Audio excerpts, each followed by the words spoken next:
love.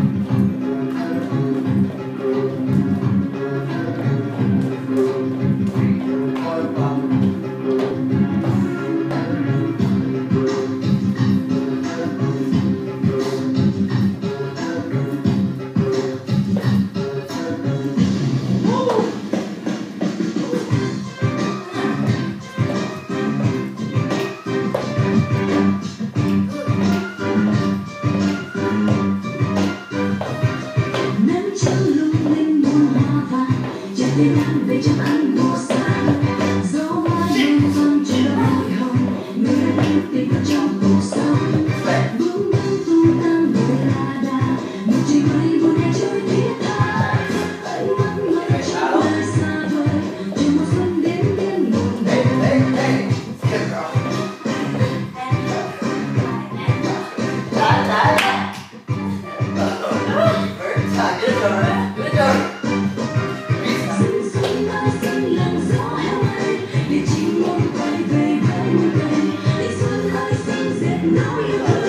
Train party.